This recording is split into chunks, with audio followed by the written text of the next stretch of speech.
Oke, akhir pekan ini saya ingin bicara pada saudara tentang bagaimana saya bisa senangkan Allah. Aku habiskan banyak tahun-tahunku sebagai orang Kristen dalam kekhawatiran bahwa saya tidak menyenangkannya. Dan saya bahkan tak tahu apa yang membuat saya takut tak menyenangkannya. Hanya sebuah rasa takut palsu bahwa saya tak berkenan. Nah, sebagian alasannya mungkin karena masa kecilku, karena ayahku sulit untuk disenangkan dan ia sungguh mudah dibuat marah. Jadi saya selalu punya rasa takut juga khawatir Tuhan akan marah. Jadi hal pertama yang ingin kuberitahu malam ini adalah kabar baik, Allah tidak marah padamu. Kupikir sebagian kita tak punya pengertian akan perasaan Allah tentang kita. Dan betapa ia murah dalam pengampunan, belas kasih dan kebaikan pada kita. Dan betapa ia mengasihi kita. Dan menyenangkannya lebih mudah dari yang kita pikir. Jadi saya akan berbagi dengan saudara yang Alkitab katakan tentang menyenangkannya. Apa yang perlu dilakukan untuk senangkan Allah. Allah ingin kita mempercayainya. Bisakah saudara bayangkan betapa hidupmu berubah jika mempercayai 7.000 janji-janji di sini? Dan sungguh, maksudku sungguh mempercayai kata Alkitab tentangmu. Dan segala sesuatu dapat kutanggung dalam Dia yang menguatkanku. Wah, ini mengubah hidup. Untuk bangun setiap pagi dan tidak perlu takut menghadapi hari itu dan percaya apapun yang terjadi hari itu, Allah akan memberimu kekuatan untuk menghadapinya dan membereskannya. Kita tak pernah tahu pasti apa yang akan terjadi di hari-hari kita, tapi Tuhan akan menolong dan Ia akan memberi kekuatan untuk melakukan yang harus dilakukan, tapi Ia ingin kita percaya. Jadi di Ibrani 11 ayat 6, tanpa iman tidak mungkin orang berkenan kepada Allah. Sebab barang siapa berpaling kepada Allah, ia harus percaya bahwa Allah ada dan bahwa Allah memberi upah kepada orang yang sungguh-sungguh mencari Dia. Nah, tanpa iman tak mungkin berkenan pada Allah. Ia ingin kita percaya dan Ia ingin kita percaya Ia ada, memang ada. Dan Ia bukannya pergi kemana-mana, tapi Ia selalu bersama kita dalam setiap kegiatan kita. Saudara tak bisa sembunyi dari Allah.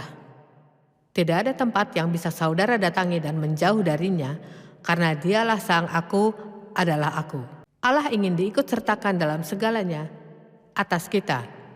Hal-hal yang kita pikir Ia tak akan peduli dan tak akan mau ikut serta jika kita mengundangnya untuk ikut serta. Dalam Yakobus 4 ayat 2 dikatakan sangat jelas, kamu tidak memperoleh karena tidak berdoa. Sederhana, tidak memperoleh karena tidak berdoa.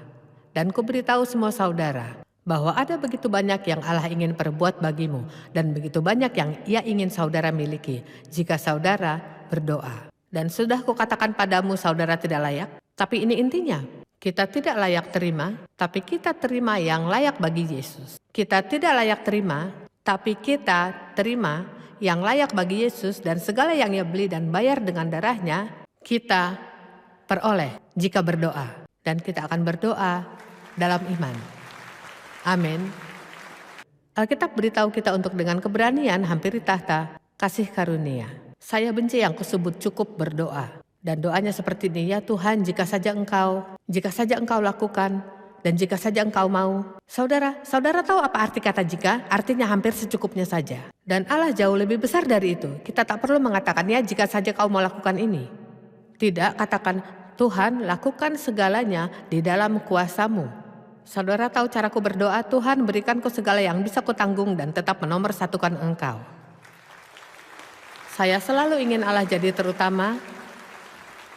Saya tak ingin banyak uang hingga menjauhkanku dari Allah. Saya tak mau banyak hal yang bisa menjauhkanku dari Allah. Tapi kita layani Allah yang besar. Dan Yesus membayar harga mahal untuk kita jalani hidup yang indah dan dahsyat. Bukan hanya hidup yang secukupnya saja, tapi saudara harus minta dan harus dengan keberanian. Dalam Ibrani 4 ayat 15 dan 16 dikatakan, kita punya imam besar yang tahu kelemahan kita dan kekurangan kita. Karena Ia telah dicobai seperti kita, hanya tidak berdosa. Maka karena Ia mengerti, dengan keberanian datangi tahtanya. Ayo, dengan keberanian, meskipun Ia mengerti kekuranganmu dan dengan berani datangi tahtanya.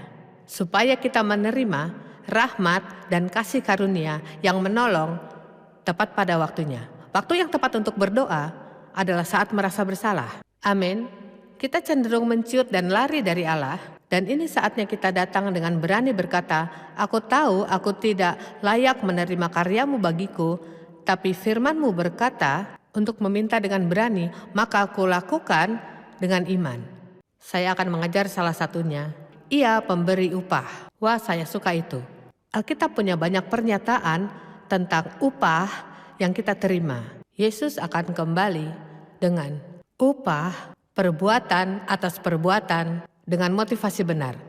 Nah, kita bukan diberi upah untuk perbuatan, untuk menerima sesuatu, atau untuk terlihat, untuk diperhatikan, atau untuk mencoba menyogok Allah. Tapi segala yang saudara lakukan karena mengasihi Allah dan mengasihi sesama, ada upah yang akan datang. Pengharapan di Alkitab berkata, keyakinan bahwa hal baik akan terjadi padamu. Inilah pengharapan. Untuk bangun setiap hari mengatakan sesuatu yang baik akan terjadi padaku hari ini. Jika saat tiba di titik bisa mempercayai bahwa Allah bersamamu setiap saat dan ingin terlibat dalam segala yang saudara lakukan, ini mengubah seluruh hubunganmu dengannya. Lihat, kita pikir yang Tuhan pedulikan adalah hal-hal rohani yang besar. Tapi kenyataannya, Ia peduli padamu dan setiap hal yang saudara lakukan. Dan tidak ada yang tak bisa saudara mintakan Allah untuk terlibat di hidupmu. Segala yang saudara lakukan. Menyetir dalam kemacetan, pergi ke toko swalayan, membersihkan rumah, berbicara dengannya, mendengar untuknya, menceritakan apa yang menyakitimu, mengganggumu, memberitahunya saat saudara perlu dihibur, bicara pada Allah sepanjang hari. Mendekat kepadanya sebisa mungkin. Kubacakan ayat Ibrani 11 ayat 6 lagi. Saya suka. Tetapi tanpa iman tidak mungkin orang berkenan kepada Allah. Sebab barang siapa berpaling kepada Allah, ia harus percaya bahwa Allah ada. Dan bahwa Allah akan memberi upah kepada orang yang sungguh-sungguh mencari Dia. Sungguh-sungguh mencari Dia. Bukan hanya ke gereja di minggu pagi dan duduk setengah mengantuk selama 45 menit. Ini bukan sungguh-sungguh. Jika saya tidak katakan satu pun yang berarti apapun bagimu, saudara ada di ruangan yang penuh dengan urapan Allah. Pikirkanlah itu. Pengurapan Allah sungguh berharga. Ini kehadirannya dan kuasanya di hidup kita. Dan saat Allah mengurapimu untuk melakukan sesuatu, tampaknya akan sangat mudah. Sangatlah mudah. Dan setiap orang percaya tentu punya pengurapan dalam diri mereka. Saudara duduk di ruangan penuh pribadi yang limpah dengan kasih Allah, limpah dengan kuasanya, limpah dengan urapannya. Dan kukatakan padamu, saudara bisa diberkati dalam suasana ini. Alkitab berkata, pengurapan Allah mematahkan kuk perhambaanmu. Amin. Semua jenis kuk, semua jenis kecanduan dipatahkan, perhambaan dilepas darimu. Kita bukan tawanan, Yesus datang untuk membukakan pintu-pintu tawanan dan membebaskan para tawanan, tapi beberapa kita sudah jadi tawanan begitu lama hingga kita tidak tahu cara keluar. Iman adalah dasar dari segala sesuatu yang kita harapkan dan bukti dari segala sesuatu yang tidak kita lihat. Jadi, iman adalah hal-hal yang tak terlihat, tapi saudara percaya ada di alam rohani, dan bahwa saudara terus percaya dan menantikan Allah hingga kenyataan ini terjadi dan termanifestasikan dalam hidupmu di saat yang tepat. Yang saya belajar katakan, dan kupikir ini hal yang baik, kita terima janji-janji Allah dalam iman dan kesabaran, bukan hanya iman, tapi iman dan kesabaran. Dan bisa kukatakan saat meminta, dan dalam iman saudara menunggu, saudara percaya, saudara menerima. Markus 11 berkata saudara akan terima, tapi tidak dikatakan kapan akan terima. Dan ini hal yang paling sulit. Ada permulaan dan ada akhir, tapi ada pertengahan. Tapi ada di tengah tidak harus sulit jika saudara berdiam dalam iman sepanjang saudara menunggu. Dan salah satu hal yang kukatakan saat menunggu Allah lakukan sesuatu, Allah sedang bekerja. Ayo, kita harus bersemangat bahwa Allah bekerja demi kepentingan kita.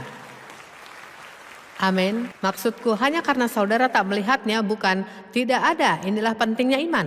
Iman adalah untuk hal-hal tak terlihat. Hal-hal yang kita harapkan nanti-nantikan Kita percaya, namun belum memilikinya, mereka belum dimanifestasikan di hidup kita, tapi sedang dalam perjalanan, karena kita sudah minta dan ini janji Allah.